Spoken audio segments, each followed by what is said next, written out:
하나님 아버지 감사합니다. 이 시간 우리 가운데 임재하여 주시고 하나님을 알고 돌아가는 예배 시간이 될 수 있도록 주님 인도하여 주십시오. 이 모든 말씀 살아계신 예수님 이름으로 기도드립니다. 아멘. 옆에 앉으신 분들과 함께 이렇게 인사해 봤으면 좋겠는데요. 이렇게 인사해 보도록 하겠습니다. 제 옆자리에 앉아주셔서 감사합니다. 제 옆자리에 앉아주셔서 감사합니다.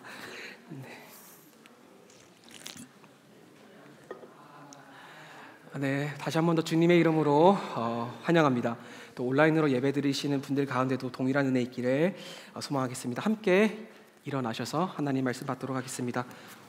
에베소서 1장 15절부터 23절까지의 말씀입니다. 저와 여러분 한 절씩 교독하여 읽고 마지막 절은 함께 읽도록 하겠습니다. 제가 먼저 읽겠습니다.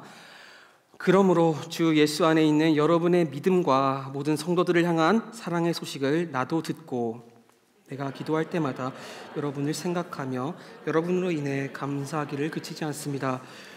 우리 주 예수 그리스도의 하나님 영광의 아버지께서 여러분에게 지혜와 계시의 영을 주셔서 하나님을 알게 하시기를 기도합니다.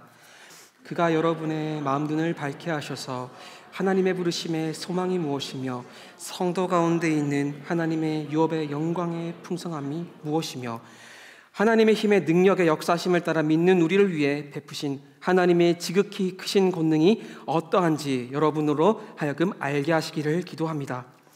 하나님께서는 그리스도 안에서 그 권능을 행하셔서 그리스도를 죽은 사람들 가운데서 살리셨고 하늘에 있는 그분 오른편에 앉히셔서 모든 권력과 권세와 권능과 주권과 이 세대뿐 아니라 오는 세대에서 일컫는 모든 이름들보다 뛰어나게 하셨습니다. 그리고 하나님께서는 만물을 그리스도의 발 아래에 복종하게 하시고 그리스도를 만물 위에 교회의 머리로 삼으셨습니다. 함께 읽겠습니다. 교회는 그리스도의 몸이요 만물 안에서 만물을 충만케 하게 하시는 분의 충만입니다. 아멘. 기도하겠습니다. 하나님 아버지 감사합니다. 이 시간 우리가 말씀 앞으로 나아갑니다. 하나님 이 시간 우리에게 지혜와 계시의 영을 부어주셔서 하나님을 알게 하시고 하나님의 부르심의 소망이 무엇인지 알게 하시고 하나님의 힘의 능력이 어떠한 것인지 깨닫고 돌아가는 하나님을 향한 바른 지식을 얻고 돌아가는 시간이 될 수 있도록 우리 마음 눈을 열어주십시오. 모든 말씀 살아계신 예수님 이름으로 기도드렸습니다. 아멘. 자리에 앉으셔도 좋습니다.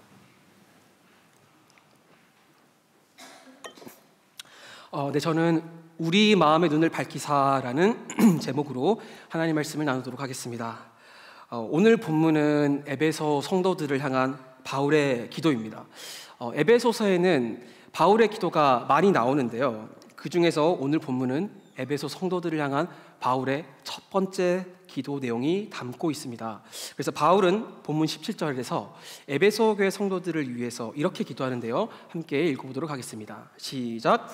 우리 주 예수 그리스도의 하나님 영광의 아버지께서 여러분에게 지혜와 계시의 영을 주셔서 하나님을 알게 하시기를 기도합니다.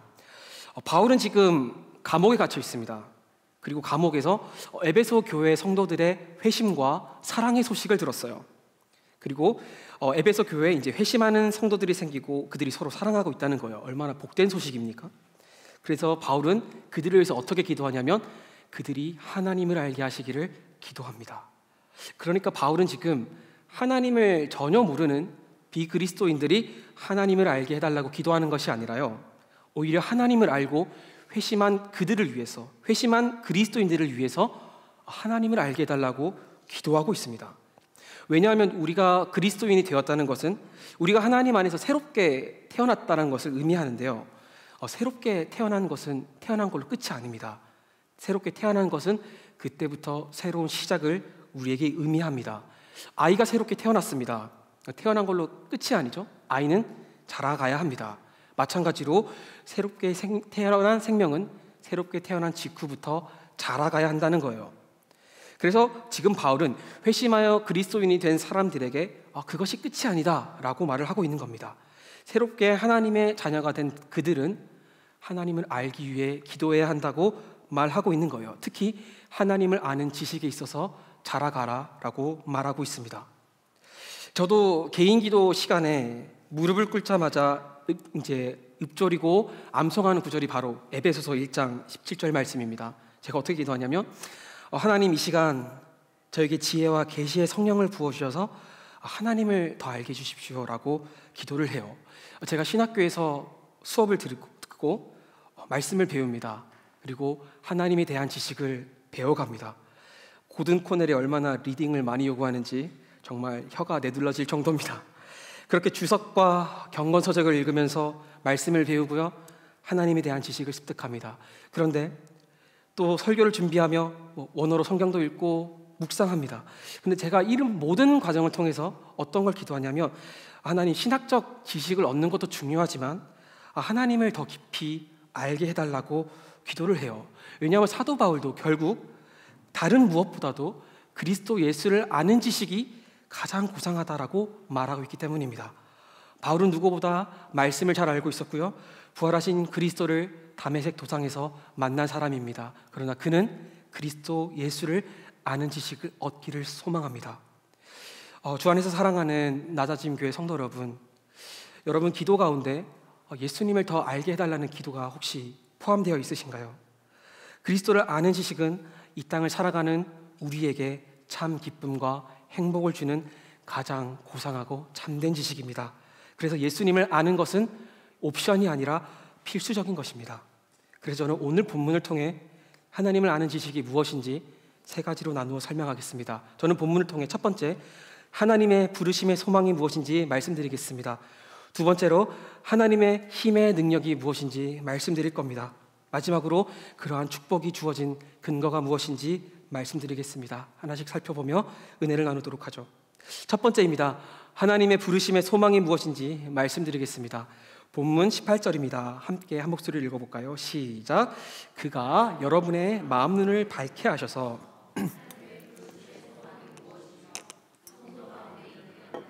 욥의 영광의 풍성함이 무엇이며. 아멘. 바울은 지금 우리 마음 눈을 밝게 하셔서 그 하나님의 부르심의 소망이 무엇인지 알게 해달라고 기도합니다. 소망 또는 희망이란 각 사람이 가지고 있는 어떤 미래에 대한 기대를 의미해요. 현재 나의 상황이 이렇지만 앞으로 나의 미래는 이렇게 더 나아지기를 바라는 기대가 투영된 것, 그것이 희망과 소망이라는 거죠. 다시 말해 소망 및 희망은 현재 상황이 앞으로 개선되는 것을 기대하는 겁니다. 지금보다 더 나은 미래를 꿈꾸는 것이 소망과 희망이라는 거예요. 그리스 로마 신화에서 판도라의 상자라는 이야기가 있죠. 제우스라는 신이 판도라라는 여인에게 어떤 상자를 선물했습니다. 그리고 이렇게 말을 해요. 절대 열어보지 마라. 그랬더니 판도라가 참다 안 돼서 상자를 열어봐요. 상자 안에 있는 욕심, 질투, 시기, 각종 질병들이 빠져나와서 세상 곳곳으로 퍼져갔고 평화로웠던 세상이 망가지고 말았다라는 신화인데요. 그래서 판도라는 깜짝 놀라서 급하게 상자를 닫지만 상자 안에 나쁜 것은 이미 빠져나간 후였습니다. 그러나 그 안에 있었던 희망은 빠져나가지 않았어요. 그래서 사람들은 상황이 힘들고 어렵더라도 희망만은 잃지 않고 살아가게 됐다라는 것이 판도라 상자의 신화가 의미하는 바입니다.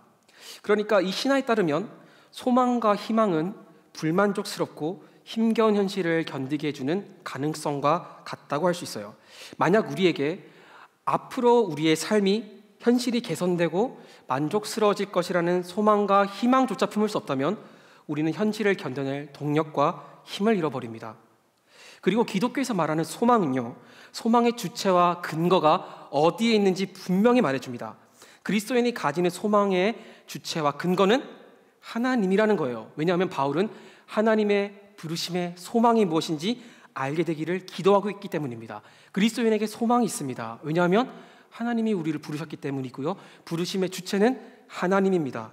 그래서 기독교는 소망에 대해 우리의 소망의 근거는 하나님께 있다라고 말합니다. 그리고 하나님은 흔들리지 않는 반석이기 때문에 우리가 하나님 안에 가지는 그 소망을 절대 우리를 배신하지 않고 우리를 흔들리지 않게 할 것이라고 약속을 해요.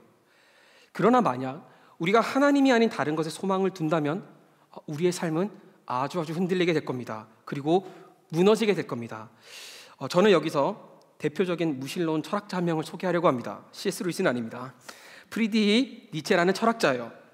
그는 아주 대표적인 어록을 남겼습니다. 다들 들어보셨죠? 신은 죽었다라는 어록을 남겼어요. 대부분 사람들은 니체가 신은 죽었다라고 말을 할 때 이것을 마치 무신론자들이 드디어 신이 죽었다, 할렐루야, 이런 승리의 선언과 같이 생각합니다. 그러나 반대로 니체가 신은 죽었다라고 말을 할 때 이 말은 마치 이런 뜻이에요. 우리가 감히 신을 죽여버리다니 우리는 살인자입니다 라는 약간의 절규에 가까운 그런 선언이에요. 제가 잠시 후에 원문을 소개하도록 하겠습니다.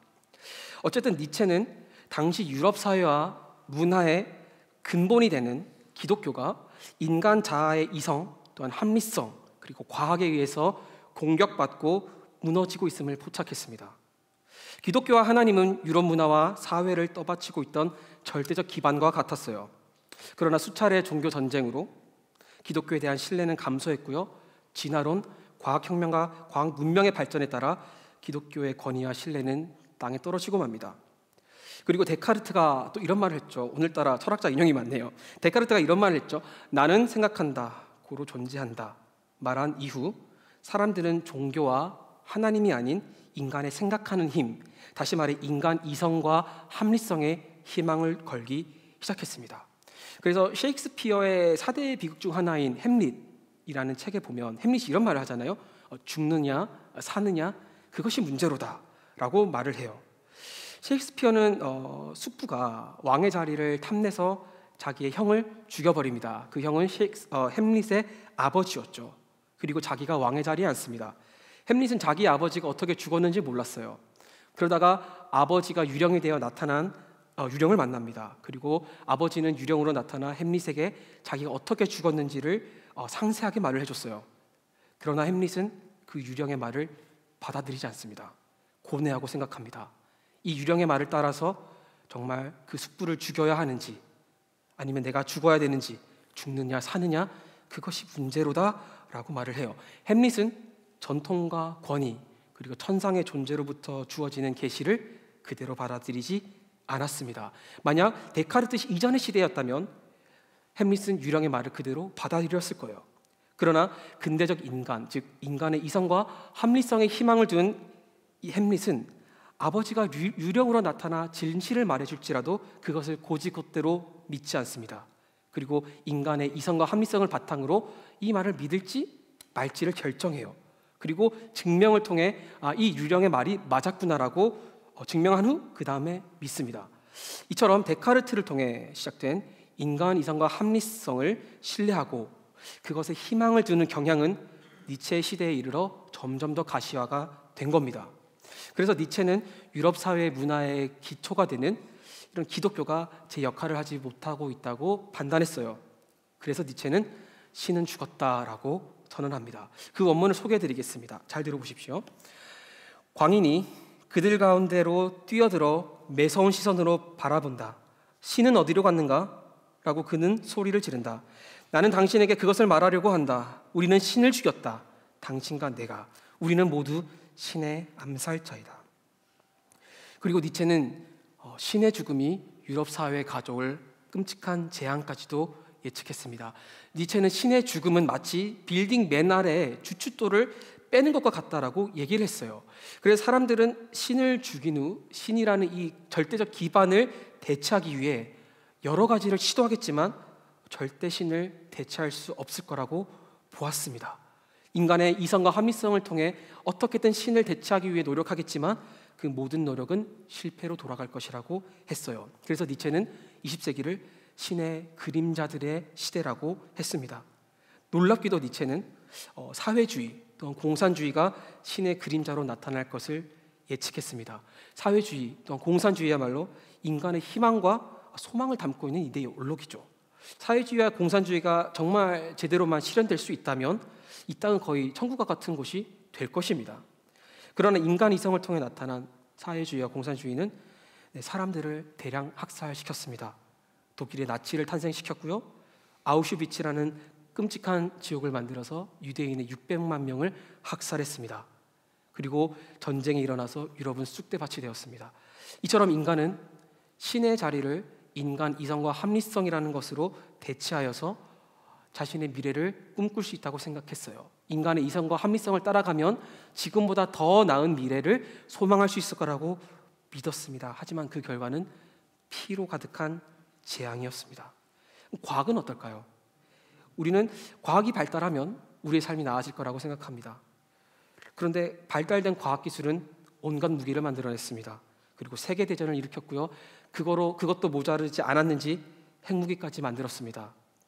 과학기술이 발전한들 우리에게 주어진 기후 문제, 환경 문제, 기아 문제는 해결되지 않고 있습니다. 스마트폰은 온갖 사회 문제를 만들어냈어요. 그러니까 과학에 아무리 희망을 품을지라도요, 우리의 기대와 소망은 오히려 우리를 배신하고 맙니다. 이처럼 니체가 예측한 것처럼 신이 아닌 다른 것에 우리의 소망과 희망을 품게 된다면 인간에게 남는 것은 피로 가득한 재앙이고 아픔이라는 거예요. 그리고 문제는 더욱더 악화되고 있습니다. 이것이 인간이 신을 죽인 후 신이라는 것에 우리의 소망을 두지 않고 신이 아닌 다른 것에 희망을 둔 결과라는 거예요. C.S. 루이스는 예기치 못한 기쁨이라는 책을 썼는데요. 이 책에서 C.S. 루이스는 지독히 정말 무신론자였는데 자기가 어떻게 회심했는지를 자신의 마음과 심리를 구체적으로 기술을 합니다. 제가 한 부분을 인용할 텐데요. 여기서 C.S. 루이스는 갈망이라고 썼지만 이 갈망을 희망으로 바꿔서 읽어도 됩니다. 왜냐하면 루이스가 이 책의 앞부분에서 갈망과 희망을 같은 어휘군으로 보고 있기 때문이에요. 자, 읽어드리겠습니다. 그 갈망, 희망을 거칠게 만들거나 부드럽게 만드는 것, 조잡하게 만들거나 세련되게 만드는 것, 고상하게 만들거나 저속하게 만드는 것은 바로 그 대상이다. 갈망 또는 희망 자체를 바람직한 것으로 만들거나 혐오스러운 것으로 만드는 것도 바로 그 대상이다. 희망은 우리가 희망하는 대상을 바라보는 것이기 때문에 우리가 무엇에 희망을 두고 소망을 두느냐에 따라 우리 희망이 바람직한 것인지 바람직하지 않은 것인지가 결정된다는 거예요. 인간 역사는 이미 하나님이 아닌 다른 것에 우리의 소망을 둘 때 인간 사이가 얼마나 혐오스럽고 고통으로 가득 차게 변하는지를 증명했습니다. 우리가 만약 하나님이 아닌 것에 다른 것에 우리의 구원의 소망을 두면 그 소망은 우리의 삶을 흔들고 뒤흔들 겁니다.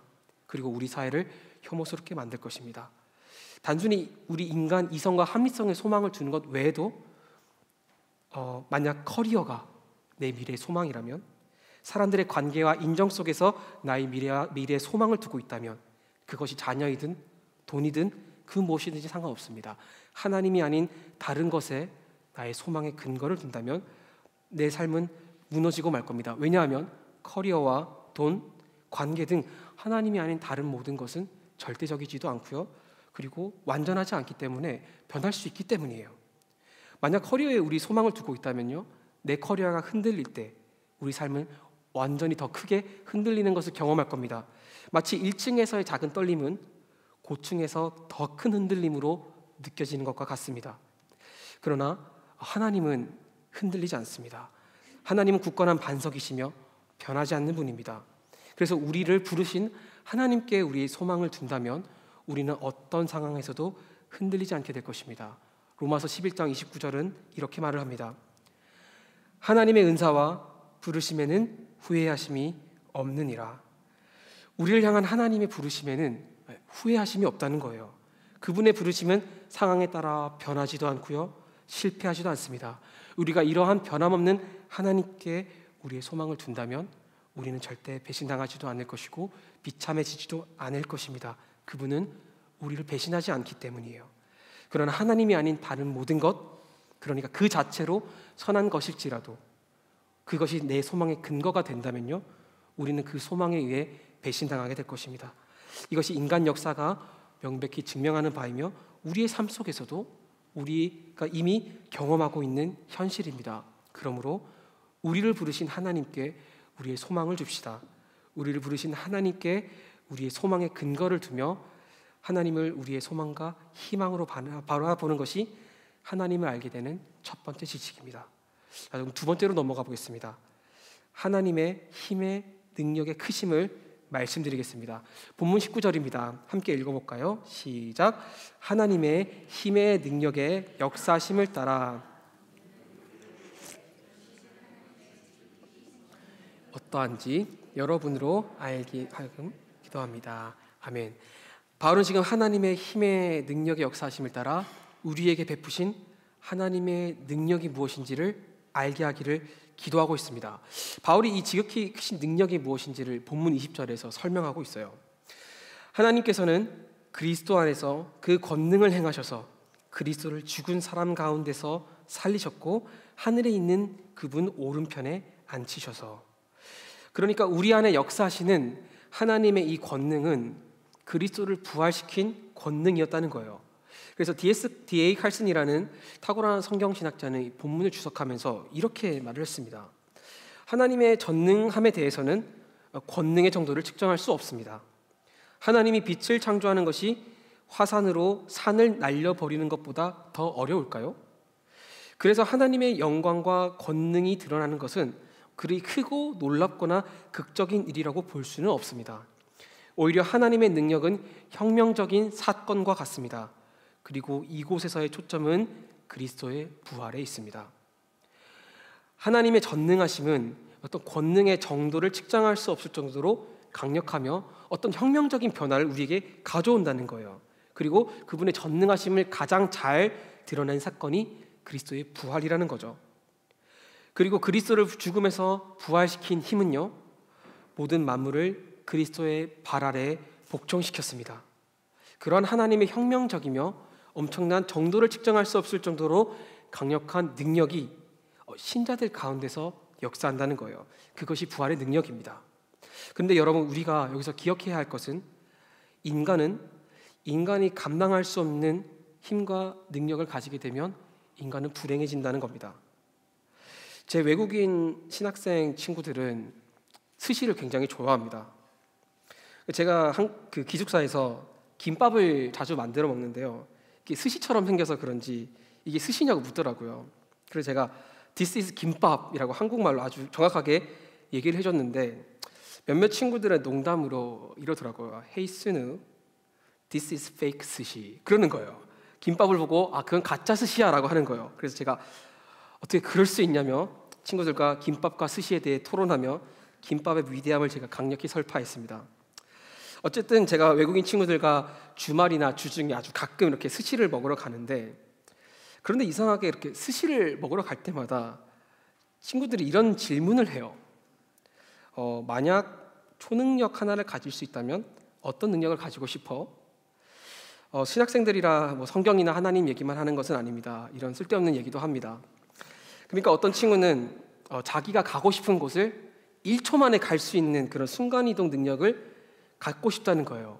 여러분이라면 어떤 능력을 좀 가지고 싶으십니까?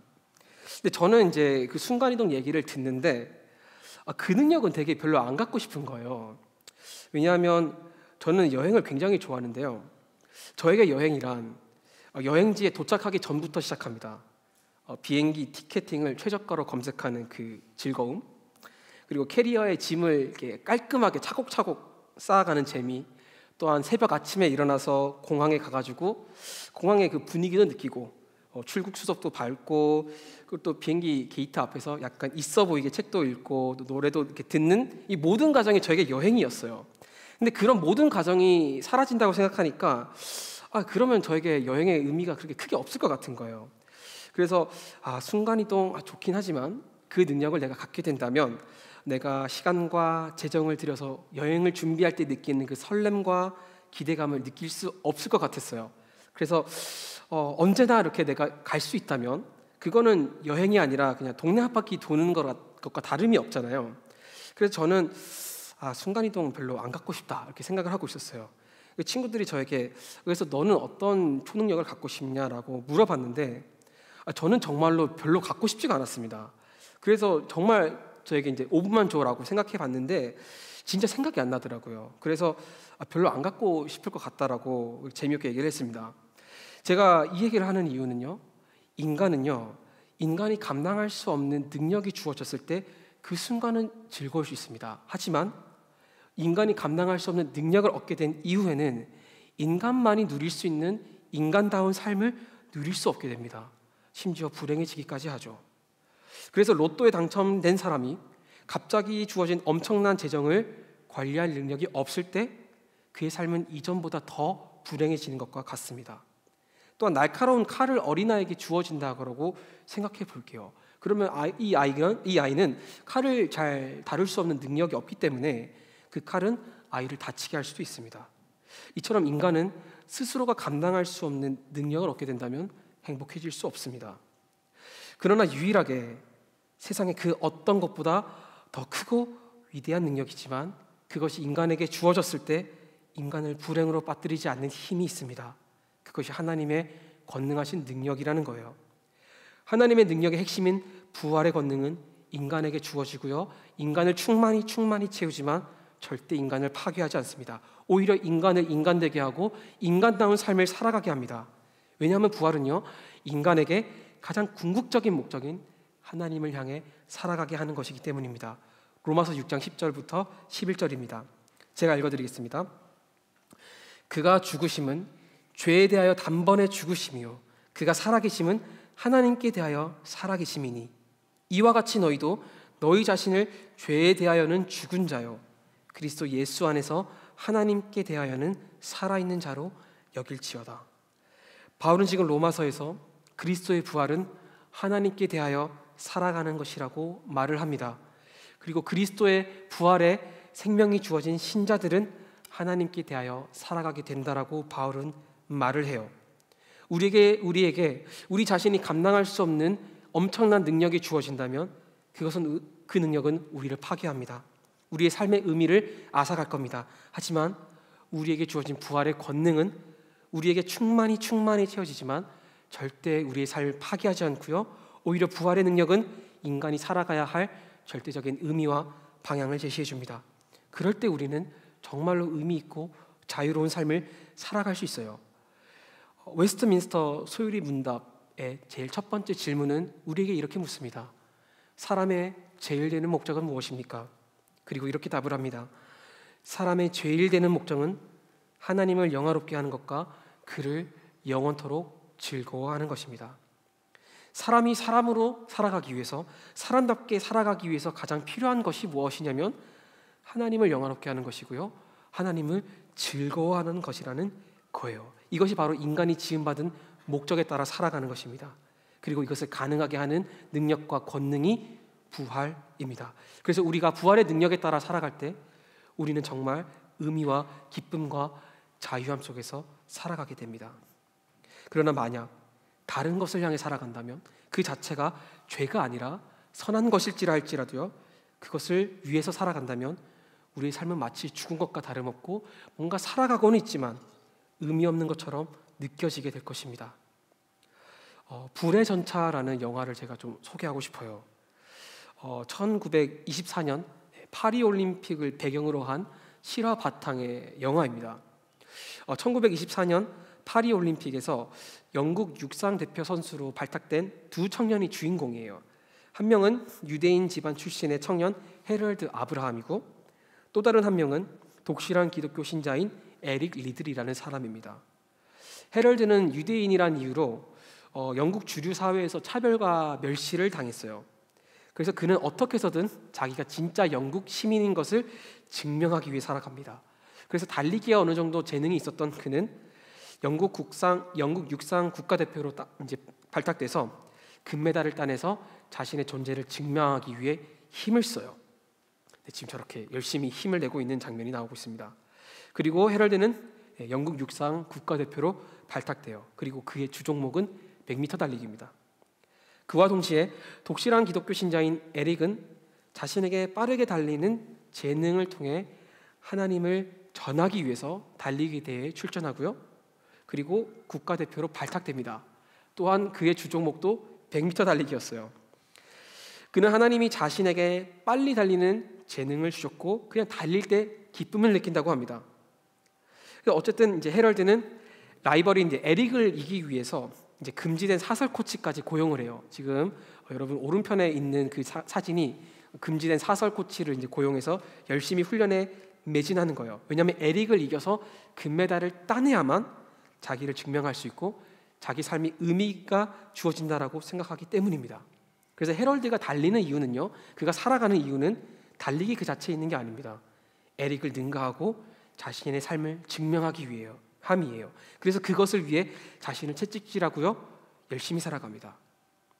그런데 프랑스 이제 월드컵에서 이제 100m 조별 예선이 열리게 됩니다. 헤럴드는 당연히 참석을 하죠. 근데 그 예선이 주일이니까 에릭은 이렇게 말을 합니다. 주일은 오직 주님을 위한 날이니 나는 참가하지 않겠습니다.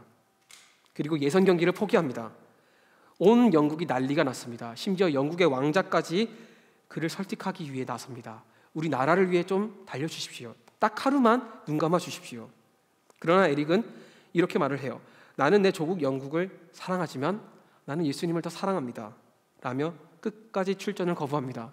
그래서 온 나라는 이렇게 에릭을 비난했어요. 너만 교회 다니냐. 그리고 결국 헤럴드는 이제 100m 결승에 출전하게 되죠. 트랙 안에서 앞에서 지금 저렇게 출발 신호를 기다리고 있는 거예요. 이제 일단 헤럴드는 에릭이 나타나지 않았기 때문에 일단은 마음에 뭔가 기분이 좋아요. 라이벌이 없어졌으니까요. 그런데 갑자기 패배에 대한 두려움에 사로잡혀요. 그리고 승리한 이유를 생각해도 마음이 그렇게 편하지가 않습니다. 왜냐하면 헤럴드가 금메달을 따서 국민들의 칭송을 받을지라도 그것은 영원하지 않기 때문입니다. 그는 약 10초간의 달리기에서 자신의 존재를 증명하기 위해서 열심히 최선을 다해서 살아갑니다. 하지만 그는 달리는 것 그 자체를 즐길 수는 없습니다. 그리고 금메달을 따더라도 대중들의 인정이 사그라들면 자신의 존재를 증명하기 위해 또 무엇을 해야 한다는 그런 압박감에 사로잡혀요. 그러니까 헤럴드는 열심히 살아갑니다. 정말 열심히 삶을 살아가고 있어요. 하지만 진짜 살아가고 있는 게 아니죠. 열심히는 살지만 방향과 의미를 상실했기 때문에 뭔가 만족할 수 없는 불만족스러움에 놓여 있다는 거예요. 그래서 헤럴드는 출발선에 앞서서 지금껏 자기가 무엇을 추구해 왔는지, 그리고 금메달을 거머쥐는 것이 그 해답이 될 수 있는지를 고뇌하기 시작합니다. 반대로 에릭은 주종목인 100m를 출전하지 못했어요. 근데 다행히 동료들의 배려로 주종목이 아닌 400m 달리기에 출전할 수 있게 되었습니다. 그런데 이전에 에릭이 200m 결승을 뛰었어요. 근데 동메달을 땄습니다. 그러니까 모든 사람들이 이렇게 생각했어요.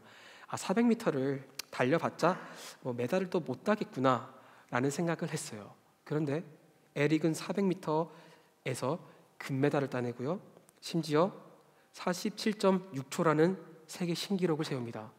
에릭은 처음 출발선에서부터 400m 결승선까지 마치 100m 달리기를 하는 것처럼 전력 질주를 합니다. 그는 인터뷰에서 이렇게 말을 해요. 내가 200m까지는 내 힘으로 달렸지만 남은 200m 가운데 하나님이 주신 힘으로 달릴 수 있었다고요. 그리고 그는 이렇게 신기록을 세울 수 있었던 것은 하나님께 영광을 올려드리겠다는 신앙이 있었기 때문이라고 말을 합니다. 그는 이렇게 말합니다. 하나님은 나를 다른 사람보다 조금 더 빠르게 달리도록 만들었지. 내가 뛸 때면 그분이 기뻐하시는 게 느껴져. 그는 하나님을 기쁘게 하며 하나님을 위해 살아갔습니다. 그가 달리는 이유는요, 하나님의 영광을 위한 것이었고 그분을 즐거워하는 것이었습니다. 그는 자신의 목적과 존재의 이유가 무엇인지 너무나 잘 알고 있었습니다. 에릭 안에는 부활의 능력이 역사하고 있었던 거예요. 그래서 에릭은 순위에 연연하지 않았습니다. 200m에서 자기가 동메달을 딴들 그것이 자신의 존재를 규명하지 않았어요. 그냥 달리는 순간 하나님의 영광을 위해 뛰어가고 하나님을 즐거워하는 것이 그의 삶의 목적이었습니다. 그래서 그는 달리기 자체를 즐길 수 있었고요, 자신의 삶 자체를 즐기며 자유와 기쁨 속에서 살아갔습니다. 그런데 반대로 100m에서 헤럴드도 금메달을 따긴 땄어요. 그런데 귀국길에서 자신의 라이벌인 에릭이 400m에서 신기록을 세운 것을 보고 못마땅하게 여기고 얼굴 표정이 그리 밝지 않았다라고 합니다. 왜 그랬을까요? 왜냐하면 달리는 것이 그에게 기쁨이 아니었기 때문입니다. 다른 것을 추구하고 있었기 때문입니다.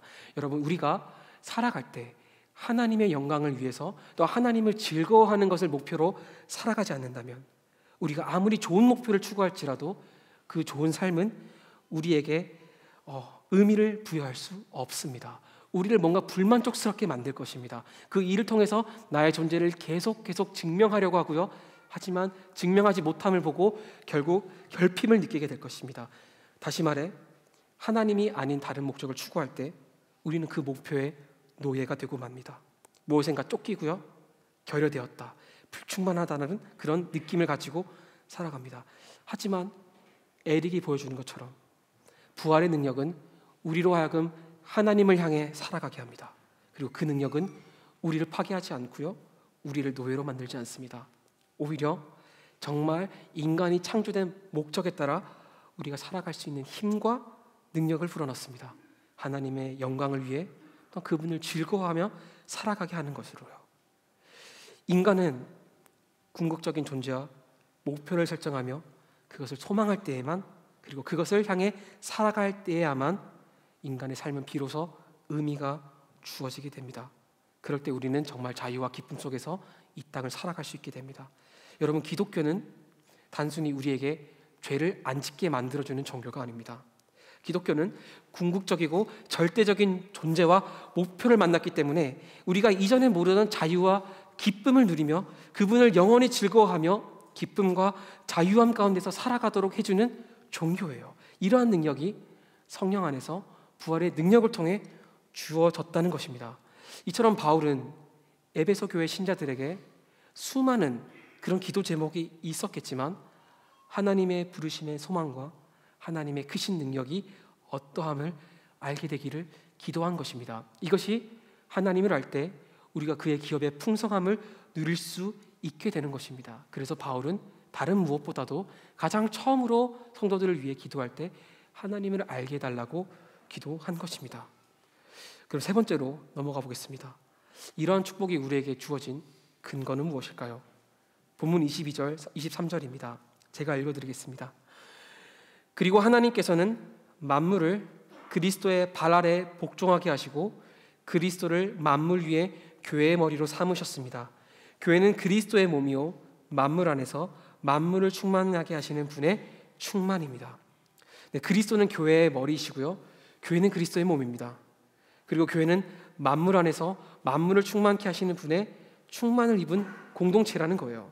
우리에게 이러한 하나님의 충만한 능력을 주시며 우리에게 하나님의 부르심의 소망으로 채우시는 이유는 그리스도께서 십자가에서 완전히 비워지셨기 때문입니다. 그리스도께서는 십자가에서 자신의 물과 피를 모두 쏟았습니다. 로마 군병은 예수님이 죽었는지 죽지 않았는지 확인하기 위해서 옆구리에 창을 찔러 넣었어요. 그러자 예수님의 물과 피가 쏟아져 나왔습니다. 숨지신 이후에도 몸에 남긴 것을 하나도 남기지 않을 정도로 모든 것을 비워냅니다. 그리고 그리스도께서는 겟세마네 동산에서 내 아버지, 할 수 있다면 이 잔을 내게서 거둬 주십시오. 그러나 내 뜻대로 마시고 아버지의 뜻대로 하십시오라고 기도합니다. 예수님은 그 당시 십자가의 고난의 잔이 자신으로부터 거둬질 것이라고 절대 소망할 수 없었습니다. 여러분, 겟세마네 동산을 한번 생각해 볼까요? 제자들은 자고 있습니다. 예수님을 잡으러 오는 성전 경비대는 아직 저 멀리에 있습니다. 예수님은 도망갈 수 있습니다. 하지만 예수님은 자신의 소망이 끊어질 것을 알고도 십자가를 기꺼이 받아들입니다. 그리고 십자가에서 예수님은 하나님을 아버지라고도 부를 수 없었어요. 나의 하나님, 나의 하나님, 왜 나를 버리십니까? 라고 부르셨습니다. 구원의 소망이 끊어졌습니다. 하나님의 부름을 받아 이 땅에 오신 그리스도께서는요, 버림받으셨습니다. 그래서 우리를 향한 하나님의 부르심은 변하지 않고요, 우리에게 변함없는 소망을 주는 것입니다. 그리고 요한복음 19장 30절을 잠깐 한번 보고 싶은데요, 예수님께서 십자가에서 돌아가실 때 다 이루었다라고 하시며 고개를 떨구시고 숨을 거두었다라고 말을 합니다. 그런데 이 부분에 대한 원어 성경을 직역하면 이렇게 됩니다. 그가 머리를 떨구신 이후 성령을 주셨다라고 번역할 수 있습니다. 그리스도께서 죽으셨기 때문에요, 우리에게 성령이 주어질 수 있었습니다. 그리스도의 십자가의 죽음은 이처럼 우리가 이전에 누리지 못했던 자유와 기쁨 속에서 살아갈 수 있도록 우리의 삶을 변화시킵니다. 왜냐하면 그리스도의 죽음을 통해 우리에게 성령이 주어졌기 때문입니다. 그러므로 주 안에서 사랑하는 낮아진 교회 성도 여러분, 함께 그리스도께로 나아갑시다.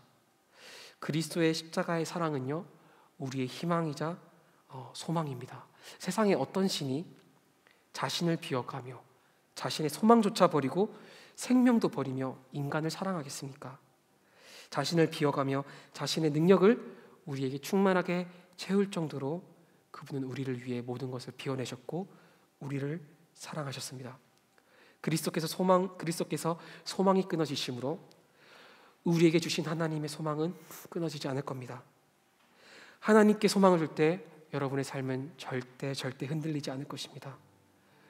그리스도를 죽음으로 살리신 성령으로 충만해집시다. 그분의 무한한 능력은 우리를 파괴하지도 않고요, 오히려 우리에게 궁극적인 존재를 향하여 살아가게 하는 힘을 부여할 것입니다.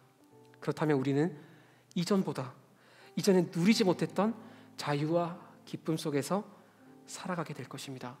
그러므로 여러분 이 시간 함께 우리의 힘과 소망이 되시는, 그리고 우리에게 자유와 기쁨을 주신 그리스도께 함께 찬양하며 나가기를 소망합니다.